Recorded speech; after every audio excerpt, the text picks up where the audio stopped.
Diretamente do Brasil, Brasília, Distrito Federal. Quem vos fala, mestre Dinho, trazendo sempre informações na palma da sua mão, com notícias de utilidade pública, nacional e internacional.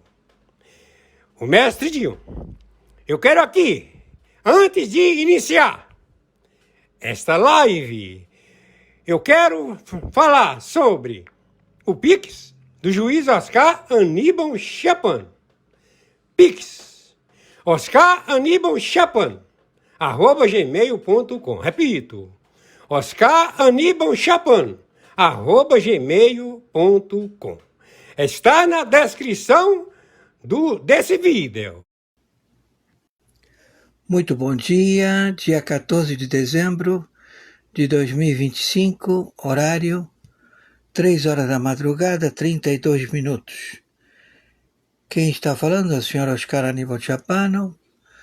Estamos com o relatório já determinado.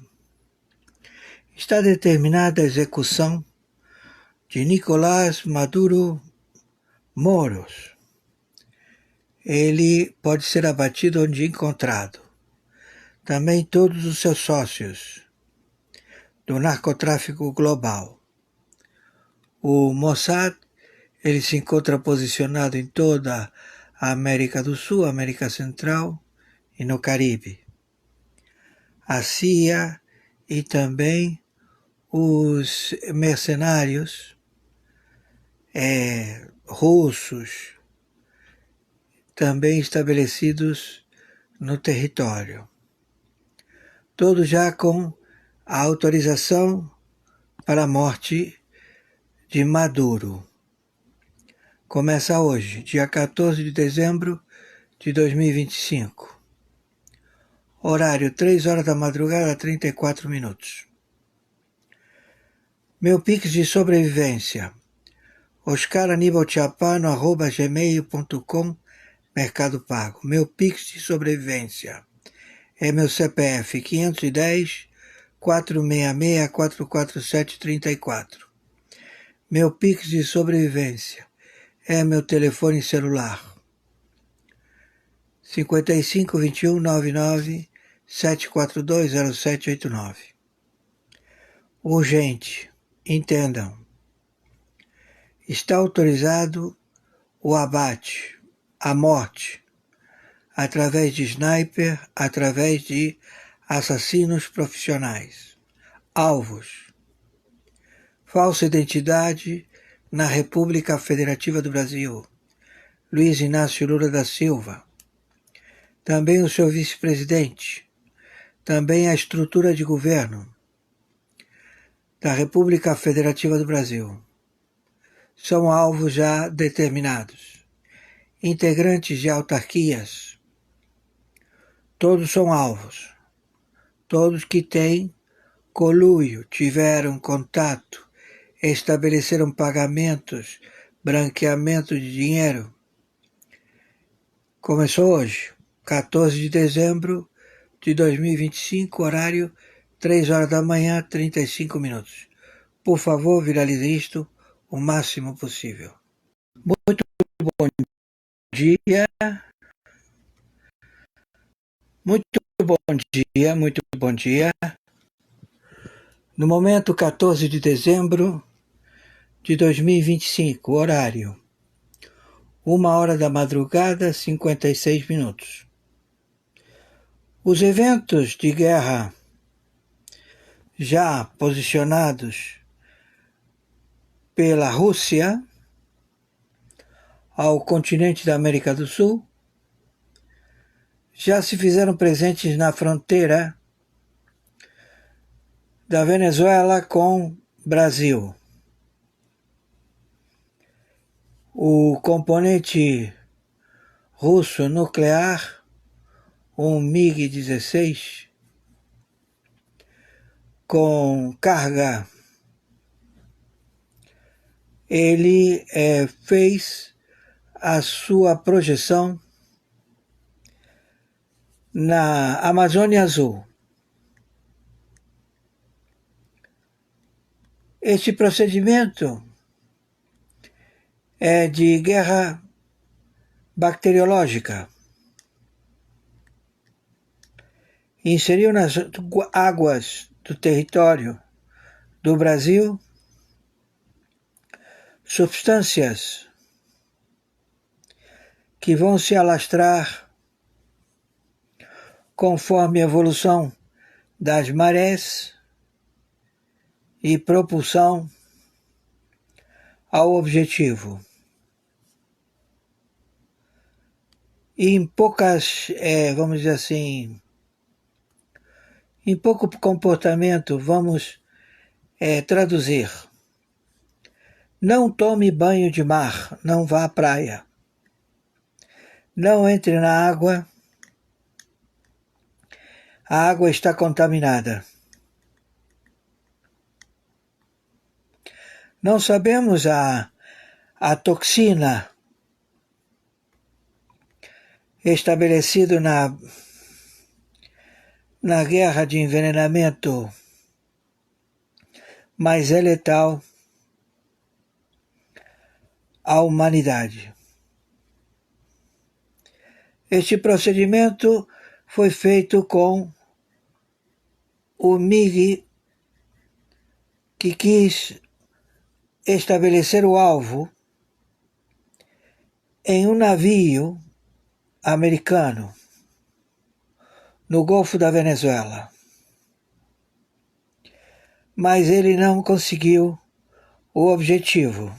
Um deles foi abatido, o MiG-16 russo. O outro retornou à base na Espanha. Estamos controlando todo o espaço aéreo e o espaço aéreo brasileiro está fechado. A estrutura do governo federal do Brasil se posicionou pela compra de armamentos da Rússia, não formando o comportamento de armamento americano. Assim procedeu a estrutura do governo federal do Brasil. Então, o governo federal do Brasil declarou guerra aos Estados Unidos da América. Já é um posicionamento. Não pelo fato de não querer comprar a tecnologia americana, que estaria à disposição do governo brasileiro, mas sim pelas vistas de que as tropas da aeronáutica, exército e marinha do Brasil não têm capacidade de determinação a qualquer aquisição, estão falidos. Então estão submetidos ao governo federal do Brasil, ao qual este firmou com a Rússia, e estamos posicionados vendo todo o seu comportamento de software e hardware projetado na justiça, nos operadores da lei de 27 estados e do Distrito Federal. Ou seja, o Brasil ele está sequestrado por funcionários públicos amotinados, um problema interno, da mesma forma que os Estados Unidos da América. Os funcionários públicos, eles são sabotadores, amotinados e praticam espionagem para a China e para a Rússia. Todos os elementos adidos militares dos dragões do Irã estão estabelecidos em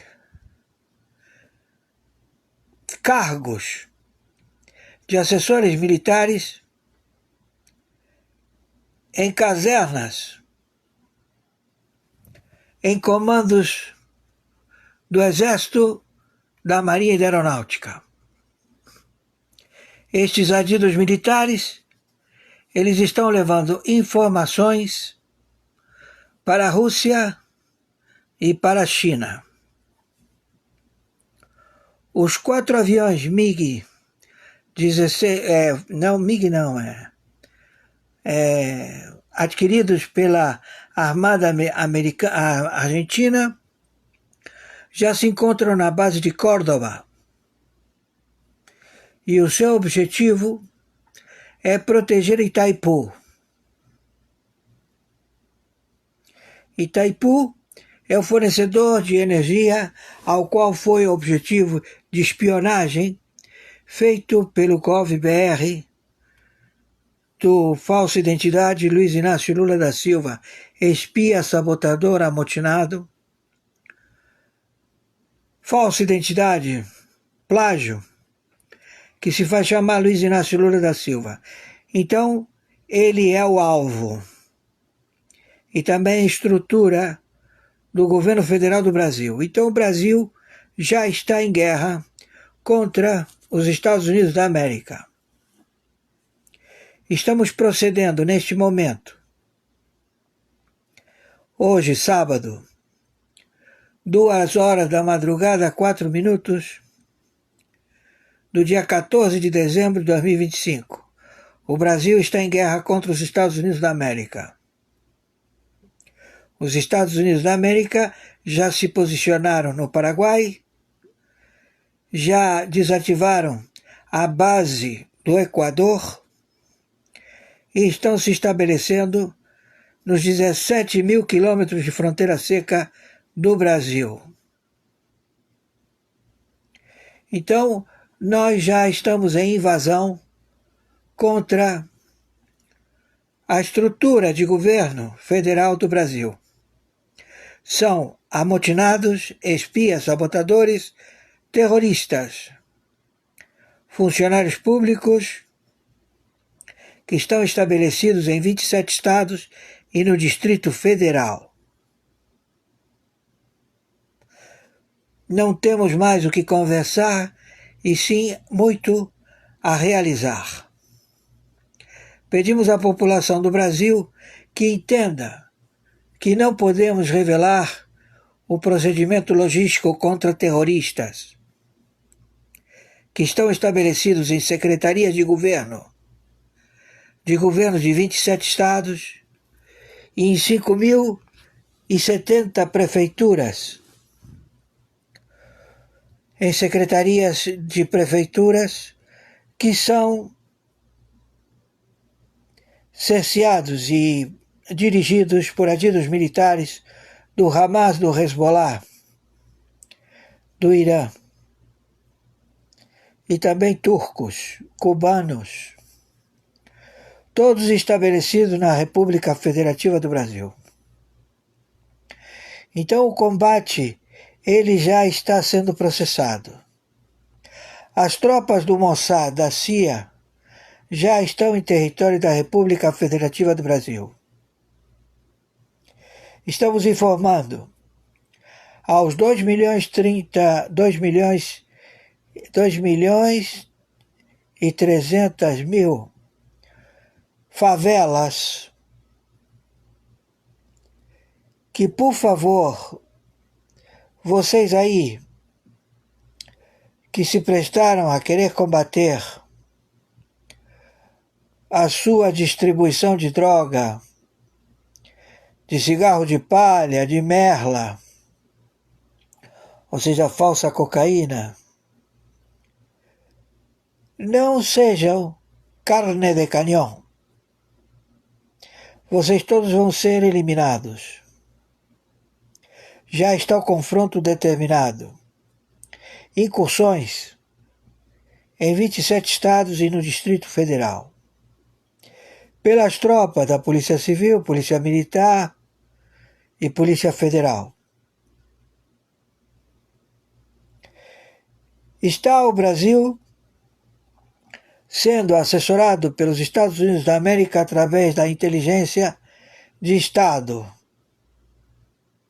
contra membros que estão em cargos de primeiro, segundo, terceiro escalão.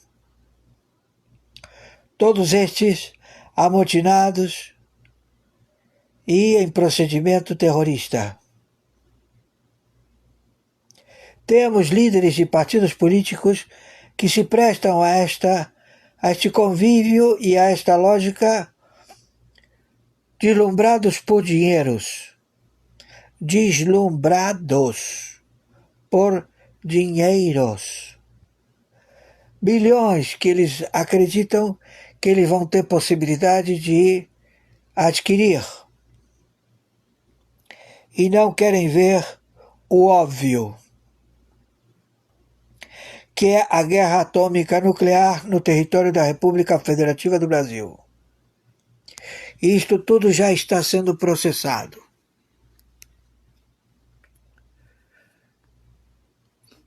Queremos informar que a outorga de logística a dar integridade ao procedimento da Lei IEPA, estabelecido na Secretaria de Estado do Tesouro, OFAC, vai proceder com os outros elementos já identificados, porque eles não acreditam no posicionamento de guerra atômica nuclear em que o Brasil se encontra. Eles pensavam que haveria a possibilidade da Venezuela, da Colômbia, do México, do Peru, da Bolívia, os seus terroristas amotinados, células do Hamas, do Hezbollah, intervirem em acudir um comportamento que eles chamam de progressista democracia. E é um procedimento terrorista. Então nós estamos já com todas as informações e já vamos para a parte de erradicação, eliminação. E isto já começou. Hoje, 14 de dezembro de 2025, horário 2 horas da manhã, 11 minutos. O senhor Bolsonaro foi autorizado a fazer a endoscopia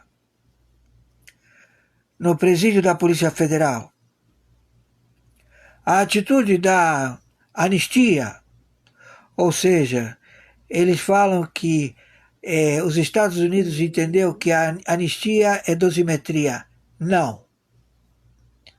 Os Estados Unidos, ele fez o primeiro contato com essa falsa identidade Luiz Inácio Lula da Silva através do posicionamento da anistia, que seria de benefício para o Pleno da Corte do Supremo Tribunal Federal, para o Parlamento, o Senado, a Câmara de Deputados, e também para os partidos políticos. Estes não se pronunciaram, ao contrário, se posicionaram a querer afrontar a logística de guerra do Ministério da Guerra dos Estados Unidos da América. Não temos tempo, não podemos permitir que armamento da China, da Rússia, venham se posicionar na República Federativa do Brasil, na Venezuela, no Equador, no Peru, na Bolívia, no Paraguai, no Uruguai, querendo afrontar as tropas dos Estados Unidos da América. Não há este procedimento, porque não vamos permitir o quintal América do Sul, América Central e o Caribe estarem expostos ao seu objetivo da Rússia, da China, da Norte-Coreia, da Turquia, do Irã, a alvejar o território dos Estados Unidos da América.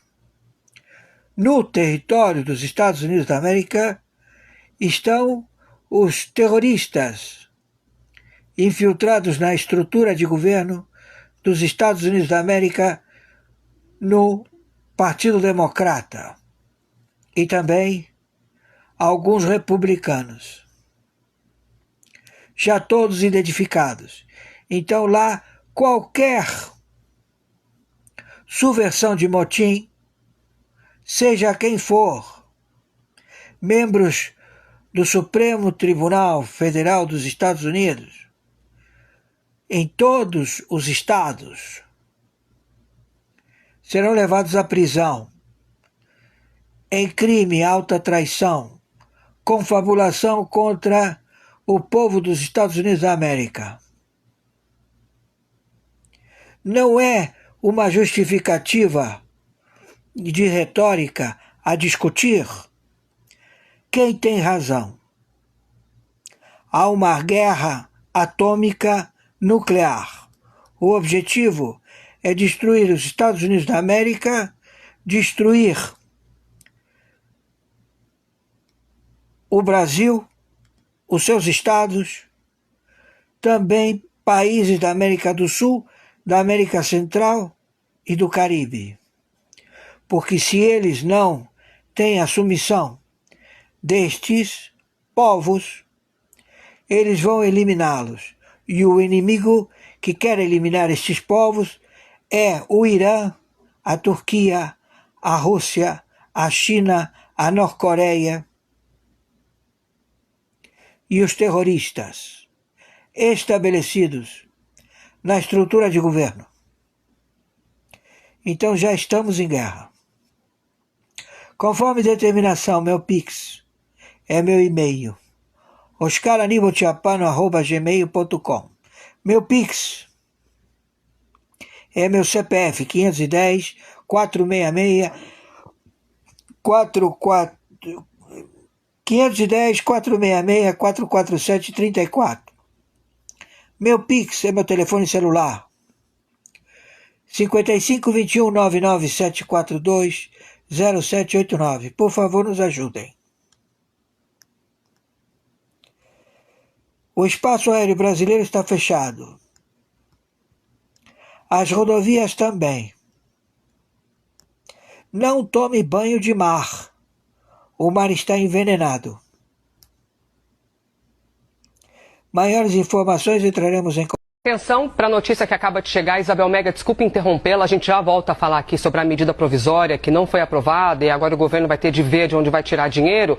Nós temos aqui a informação que já está na tela e você acompanha. O ministro Flávio Dino autorizou o silêncio do presidente do sindicato que vai depor na CPMI do INSS. E nós estamos falando do sindicato, que é o sindicato ligado ao irmão do presidente da República. A gente acabou de citar esse sindicato, que é alvo também hoje da operação da Polícia Federal. São mais de 60 mandados de prisão. O irmão do presidente da República, Nando de um sindicato que pertence a algumas pessoas e o irmão do presidente da República faz parte. Eu tenho aqui o documento. Antes da gente espelhar, só vou checar aqui uma questão, que é se... pronto. Conseguimos agora, ó. Trata-se de o que diz esse documento com a autorização do ministro do Supremo Tribunal Federal, que autorizou o silêncio do presidente deste sindicato. Sindicato que está hoje... Atenção para a notícia que acaba de chegar. Isabel Mega, desculpe interrompê-la, a gente já volta a falar aqui sobre a medida provisória que não foi aprovada e agora o governo vai ter de ver de onde vai tirar dinheiro. Nós temos aqui a informação que já está na tela e você acompanha. O ministro Flávio Dino autorizou o silêncio do presidente do sindicato que vai depor na CPMI do INSS. E nós estamos falando do sindicato, que é o sindicato ligado ao irmão do presidente da República. A gente acabou de citar esse sindicato, que é alvo também hoje da operação da Polícia Federal. São mais de 60 mandados de prisão. O irmão do presidente da República, Nando de um sindicato que pertence a algumas pessoas e o irmão do presidente da República faz parte. Eu tenho aqui o documento. Antes da gente espelhar, só vou checar aqui uma questão, que é se... pronto. Conseguimos agora, ó. Trata-se de o que diz esse documento com a autorização do ministro do Supremo Tribunal Federal, que autorizou o silêncio do presidente deste sindicato. Sindicato que está hoje... O que está acontecendo na Austrália foi planejado há mais de 100 anos. Um muçulmano acaba de matar 12 judeus e deixar mais de 20 feridos. E no ano passado, um muçulmano pegou uma faca e enfiou no olho de um padre ortodoxo na Austrália. O que ninguém sabe é que tem um livro chamado Moral e Dogmas, de um maçom chamado Albert Pike, que ele previu como seria a Primeira e a Segunda Guerra Mundial. E ele avisou, porque isso é um aviso, que a Terceira Guerra Mundial seria entre muçulmanos e judeus. E não por acaso que tem 5 anos, 10 anos, que todos os políticos estão financiando, estão patrocinando muçulmanos para a Europa, para a Austrália, para os Estados Unidos. Os Estados Unidos acabou de descobrir que o Partido Democrata, à esquerda, investiu 8 bilhões de dólares para levar muçulmanos para os Estados Unidos. Você acha que isso é por acaso? Você acha que isso é coincidência? Coloca aí nos comentários. E se você quiser, salvar o seu filho e não deixar que ele se torne um esquerdista, você vai agora lá no meu perfil. Pessoal, existe um motivo para a postagem que eu vou mostrar aqui em cima estar voltando à tona. Só hoje eu já vi umas 3. Essa semana vi mais 1 ou 2, não me lembro, mas assim, entre 4 e 5 dessas postagens começaram novamente a aparecer agora na internet. Se trata dessa postagem que está aparecendo aí agora. Está no perfil de Fidelis, essa aqui está no perfil do Fidelis, _ Carlos 22. Diz o seguinte: a queda do avião com teoria Zavascki, foi aqui que tudo começou. Bom, é lógico, é claro, óbvio que se trata de um assunto bastante delicado e a gente não vai entrar em detalhes aqui. Mas o curioso que eu quero chamar a sua atenção é que, assim, por que esse assunto está voltando à tona novamente na internet? Quando você percebe que tem algum tipo de assunto que está voltando à tona e sendo tocado mais uma vez naquele assunto por várias vezes, mesmo que seja mínima às vezes, é porque tem alguma coisa que poderá acontecer nos próximos dias. Essa é a minha leitura, não sei a sua.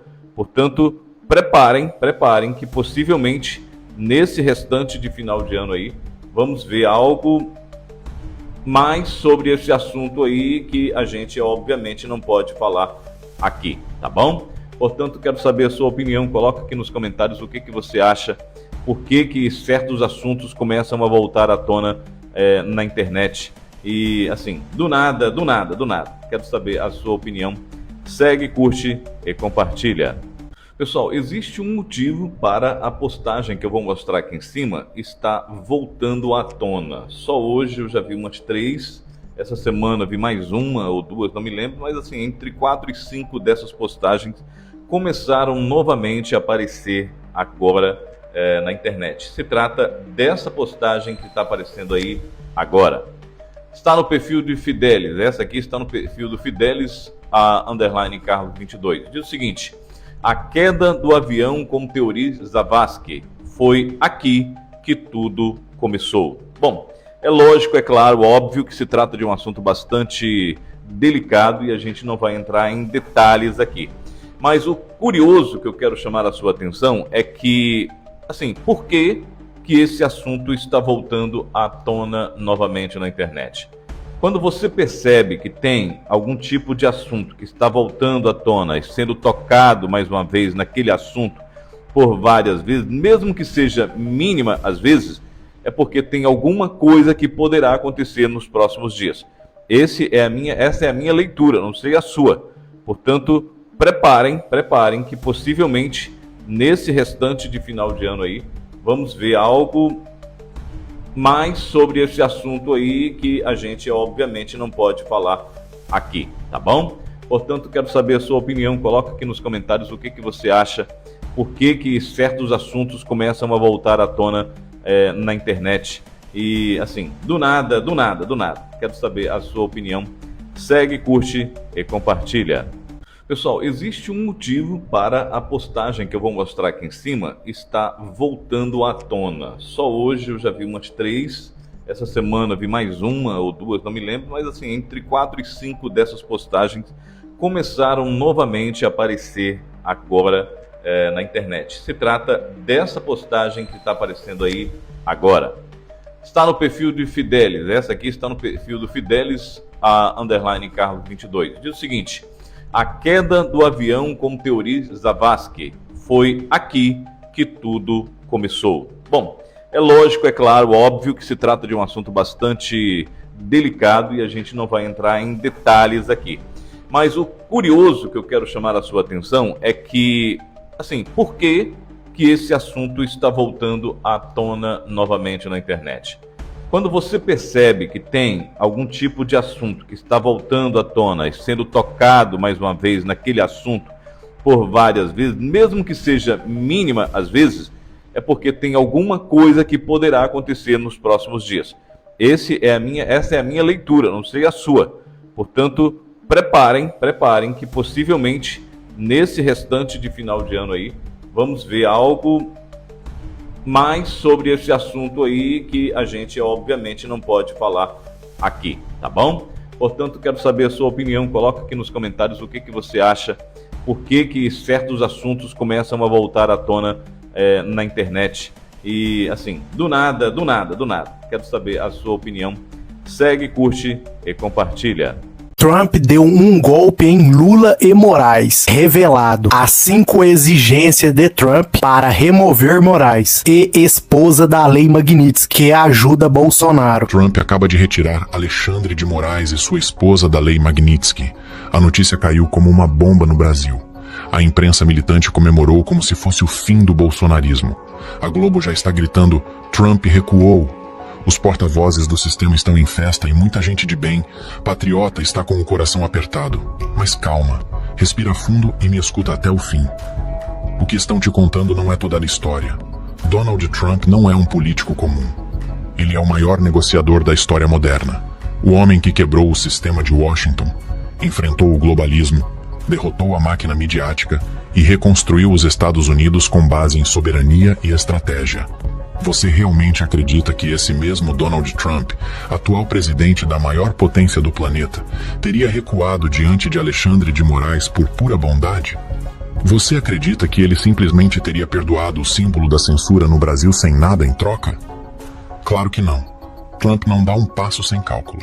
Cada gesto dele é planejado com precisão cirúrgica, e se ele decidiu tirar o nome de Moraes da Magnitsky, é porque já tinha a vitória garantida antes mesmo do anúncio. Essa retirada não é sinal de recuo, é sinal de controle. O que aconteceu nas últimas horas não foi um presente, foi uma jogada de mestre.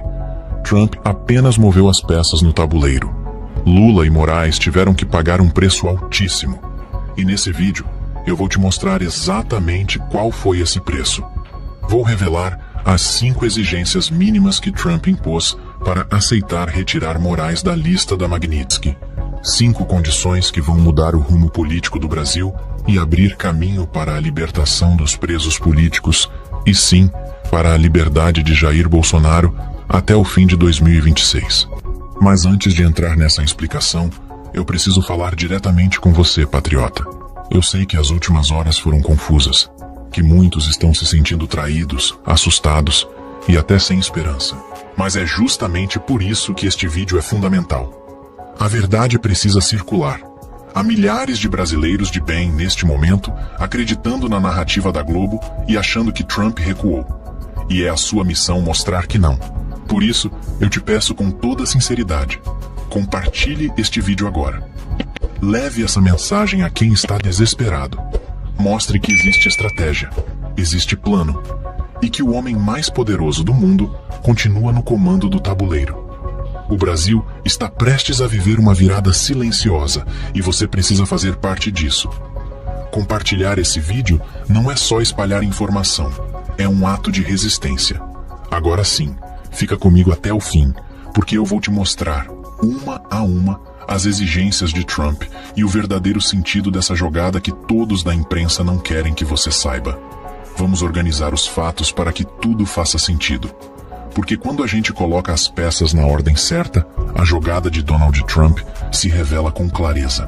Tudo começa em julho de 2025. Trump, recém-retornado à presidência dos Estados Unidos, decide aplicar a Lei Magnitsky contra Alexandre de Moraes, sua esposa, e o escritório de advocacia ligado a ela.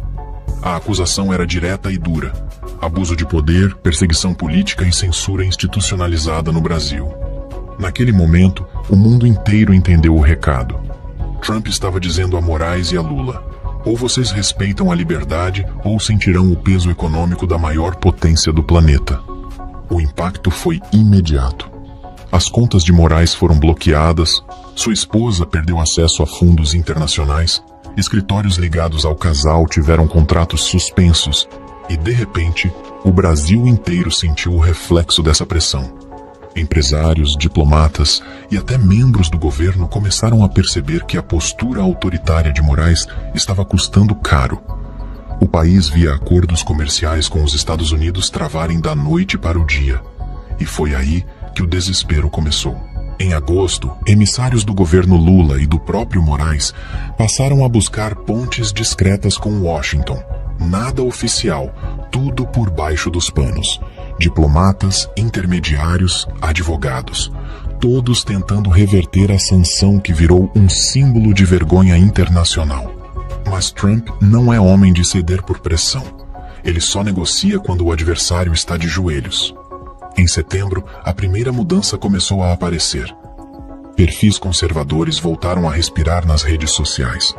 Alan dos Santos reapareceu, Rodrigo Constantino voltou a publicar, Paulo Figueiredo e Eduardo Bolsonaro passaram a falar abertamente sem bloqueios, e até canais de opinião que viviam sob censura voltaram a crescer.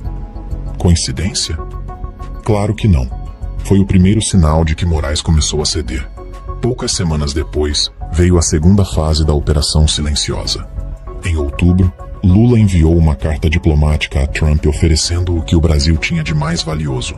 Segundo informações publicadas pela revista Oeste e confirmadas por fontes diplomáticas, o governo brasileiro prometeu abrir o setor de terras raras e minerais estratégicos para empresas norte-americanas, cancelar impostos sobre as Big Techs, colaborar no combate ao crime organizado internacional e, principalmente, rever as políticas de censura digital. Trump, que vem enfrentando uma disputa direta contra a China pelo controle de tecnologia e recursos estratégicos, viu nessa proposta uma mina de ouro. Lula entregou mais do que o combinado. Entregou o que Trump nunca pediu, mas aceitou com prazer. Era o sinal de que o governo brasileiro estava rendido à mesa da negociação. Em novembro, começaram as tratativas finais. Delegações discretas do Congresso brasileiro foram a Washington. Ao mesmo tempo, diplomatas americanos vinham observando com atenção o avanço do PL da dosimetria, projeto que reduz as penas dos presos políticos do 8 de janeiro. O Departamento de Estado acompanhava cada passo como se fosse um marcador de progresso. A censura diminuía, o Congresso se movia e Lula silenciosamente aceitava as condições. E então veio dezembro de 2025. Trump anuncia oficialmente a retirada de Moraes e sua esposa da Lei Magnitsky. Mas o detalhe que quase ninguém percebeu estava na nota oficial. O texto dizia que a decisão refletia avanços significativos do Brasil em matéria de liberdade e justiça política. Essa frase é o coração de tudo. Trump não retirou a sanção por simpatia. Ele apenas recompensou temporariamente um comportamento, como faz um general quando o inimigo recua.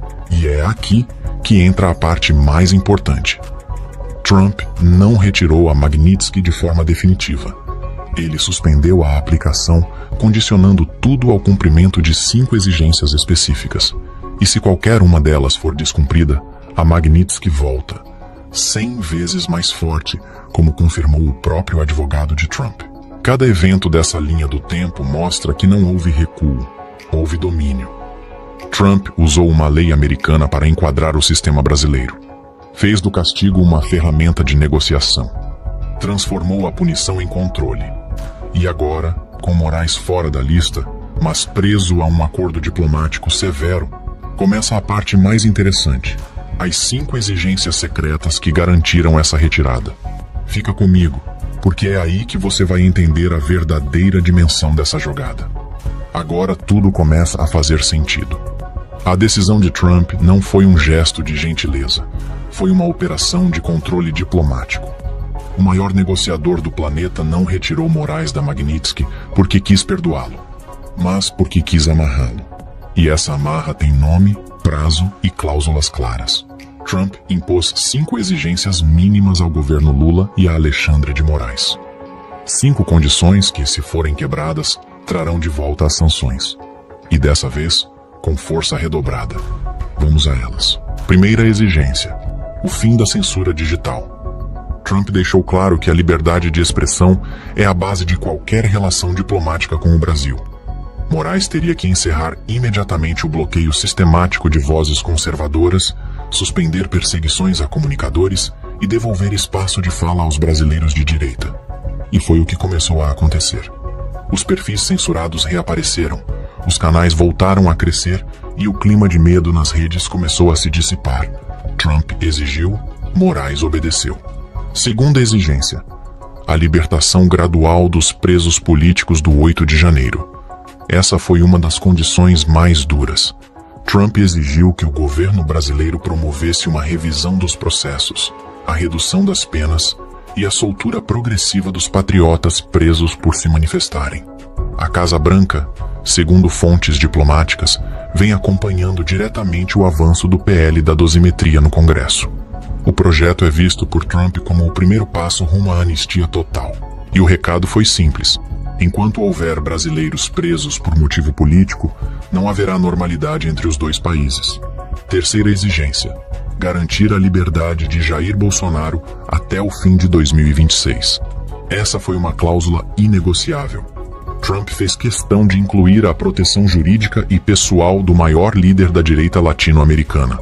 O advogado de Trump confirmou publicamente: o acordo só seria assinado se o Brasil garantisse que Bolsonaro não permaneceria preso até o fim do mandato de Lula. O motivo é simples. Quando Trump aplicou a Magnitsky em julho, ele justificou a sanção pela perseguição direta e injusta a Jair Bolsonaro. Ou seja, o caso Bolsonaro é o coração moral de toda essa negociação. E Trump não abre mão de ver seu aliado livre. Quarta exigência: o fim da cooperação do Brasil com a China em áreas de tecnologia e defesa. Trump não apenas combateu o comunismo ideológico, ele está travando uma guerra econômica contra o domínio chinês. No acordo, exigiu que o Brasil encerrasse parcerias de satélite e tecnologia militar com Pequim. E, em troca, permitiu a entrada de empresas norte-americanas, como a Starlink, de Elon Musk, para ocupar o espaço deixado pelos chineses. Essa movimentação não é apenas econômica, é geopolítica. Trump reposicionou o Brasil dentro do eixo de liberdade ocidental e isolou o Partido Comunista Chinês das decisões estratégicas do país. Quinta exigência: abertura das reservas de terras raras brasileiras para exploração por empresas americanas. Essa foi a exigência econômica central do acordo. As terras raras são a base para a fabricação de chips, baterias e armamentos modernos. Trump, sabendo que o Brasil é um dos países mais ricos nesse tipo de minério, condicionou a retirada de Moraes da Magnitsky à concessão direta desses recursos às indústrias norte-americanas. Foi um golpe certeiro contra o avanço chinês e uma vitória para a soberania ocidental. Essas 5 exigências formam o esqueleto da negociação. Mas há uma sexta cláusula silenciosa que não foi escrita em papel, e sim gravada no olhar de Trump. Se vocês me enganarem, a Magnitsky volta. E desta vez, com tudo. O advogado pessoal de Trump já confirmou isso publicamente. A retirada foi condicional, não definitiva. Se Moraes ou Lula romperem qualquer ponto do acordo, o bloqueio financeiro retorna automaticamente, atingindo não apenas o ministro, mas todo o entorno político e empresarial que o protege. Ou seja, Trump não tirou Moraes da Magnitsky. Trump suspendeu a pena, como quem dá ao adversário uma última chance de se redimir. E quem entende estratégia sabe que esse é o movimento mais perigoso de todos. O inimigo pensa que está livre, mas está sendo vigiado a cada passo. Agora que as exigências estão claras, o cenário se transforma completamente. Porque o que parecia fraqueza, na verdade, é a maior demonstração de poder silencioso da política internacional moderna. Trump não recuou 1 milímetro. Ele apenas transformou o castigo em controle e fez o sistema brasileiro ajoelhar sob suas próprias regras. O que Trump fez não foi um gesto diplomático, foi uma intervenção moral. Ele colocou um espelho diante do sistema brasileiro e obrigou cada um a enxergar a própria hipocrisia. Aqueles que se diziam defensores dos direitos humanos tiveram que aceitar condições impostas justamente por um líder que eles chamavam de autoritário. É ou não é o cúmulo da contradição? E aqui está o ponto que ninguém da imprensa quer discutir. Se o governo brasileiro realmente estivesse no controle, não precisaria aceitar essas exigências. Não precisaria abrir mão de acordos com a China, nem implorar por acesso a mercados americanos. Eles cederam porque sabiam que estavam encurralados, porque sabiam que, se resistissem, a Magnitsky voltaria, e dessa vez levaria junto empresas, bancos e até ministros aliados. Trump não precisou mandar exército, não precisou ameaçar ninguém. Ele usou aquilo que mais entende: poder econômico e moral. Ele jogou o jogo da diplomacia como quem joga xadrez. Cada movimento calculado, cada recuo planejado, cada silêncio cheio de significado. E o resultado é claro. Moraes hoje é um homem vigiado. Cada decisão dele, cada palavra, cada sentença, será analisada por uma potência estrangeira que não esquece e não perdoa traições. E sabe o que mais me impressiona? O silêncio. Silêncio de uma imprensa que passou meses gritando que Trump era um perigo para o mundo. Silêncio de ministros que antes se achavam deuses e agora pisam em ovos. Silêncio de um governo que percebeu que o preço da arrogância é a humilhação diplomática.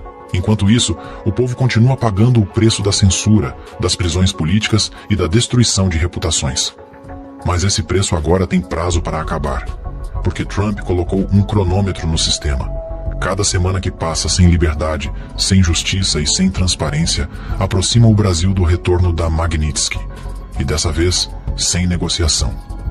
E eu te pergunto, quem é o verdadeiro derrotado nessa história? Quem é o verdadeiro submisso? O homem que impôs condições ou aqueles que tiveram que aceitá-las? Trump não recuou, ele dominou. E o sistema, que tentou enganar o mundo, acabou se tornando refém do próprio acordo que assinou para sobreviver. Essa é a diferença entre poder de fachada e poder real. O poder de fachada faz discurso em Brasília. O poder real dita os termos do jogo em Washington.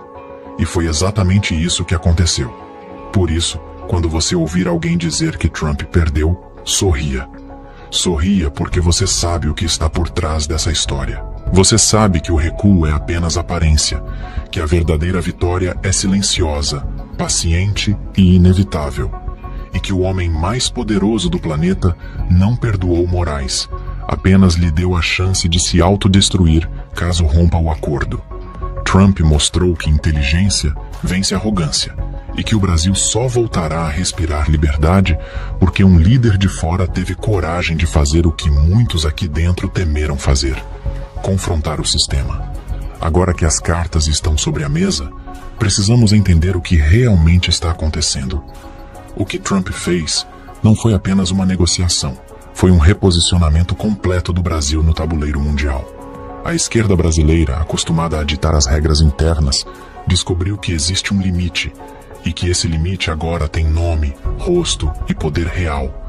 A partir desse acordo, o Brasil passa a viver uma fase de transição silenciosa.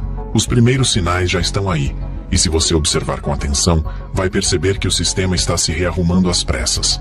A censura começou a enfraquecer, Perfis conservadores voltaram a circular, parlamentares de direita voltaram a falar sem medo, e a própria imprensa começa timidamente a reconhecer que houve excessos. Isso não é arrependimento, é medo. Medo de desobedecer às condições impostas por Trump. E não é só medo político, é medo econômico. Porque a Lei Magnitsky é uma das ferramentas mais poderosas da diplomacia moderna. Ela bloqueia contas, paralisa contratos, isola governos e destrói reputações em questão de horas. Nenhum banqueiro, nenhum ministro, nenhum empresário quer voltar a sentir esse frio na espinha. Eles sabem o que significa ver o nome travado no sistema financeiro internacional. Trump sabe disso, e é por isso que ele não precisou manter a punição, bastou deixá-la suspensa. Essa é a genialidade da jogada. Ele transformou a Magnitsky numa espada invisível pendurada sobre a cabeça do sistema brasileiro. A qualquer sinal de traição, a lâmina cai. Chegamos ao ponto final dessa jornada, e agora você entende o quadro completo. O que a velha imprensa vendeu como recuo foi, na verdade, uma manobra de mestre. Trump não retirou Moraes da Magnitsky por fraqueza, mas por estratégia. Ele amarrou Lula, expôs a hipocrisia do sistema e devolveu esperança a milhões de brasileiros que já não acreditavam mais em mudança. O jogo virou patriota. E desta vez, quem está com medo não é o povo, é o sistema. Trump mostrou ao mundo que ainda existem líderes capazes de usar o poder não para dominar, mas para libertar. Ele colocou condições, estabeleceu limites e, ao fazer isso, devolveu à direita brasileira algo que estava sendo roubado há anos: a esperança na justiça. Mas nenhuma estratégia, por mais brilhante que seja, vence sozinha.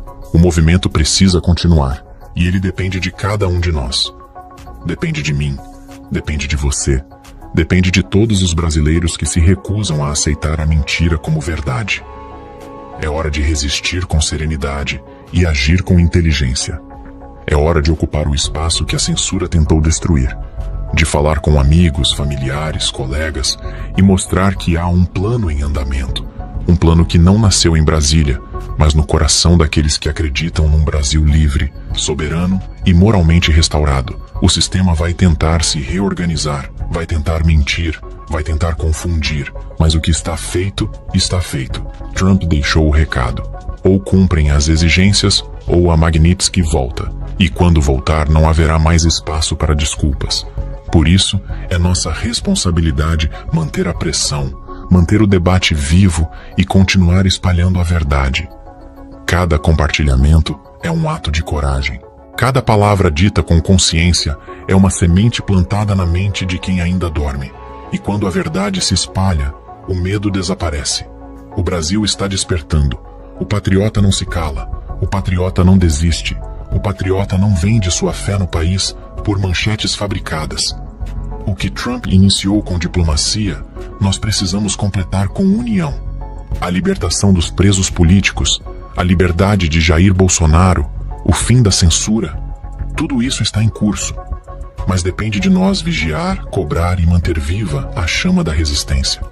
O futuro está nas mãos de um povo que finalmente entendeu que ser conservador não é crime, é amor pela pátria. Por isso, eu te peço uma última vez. Compartilhe este vídeo agora. Não por engajamento, mas por dever. Não por vaidade, mas por consciência. Porque este vídeo não é só conteúdo, é um posicionamento. É uma mensagem direta àqueles que acham que ainda mandam neste país. O povo está acordando. Trump fez a parte dele. Agora é com a gente, com cada brasileiro que acredita que o bem ainda vence, mesmo quando parece estar perdendo. Com cada patriota que entende que lutar pela verdade é o maior ato de amor que se pode ter pela nação. E quando a liberdade voltar a brilhar plenamente, quando Bolsonaro estiver livre, quando os presos políticos abraçarem suas famílias de novo, todos nós saberemos. Foi a fé, a persistência e a coragem do povo que sustentaram essa virada histórica. O Brasil está de pé. E enquanto houver um patriota com voz, coragem e fé, essa nação jamais será derrotada. Brasil acima de tudo.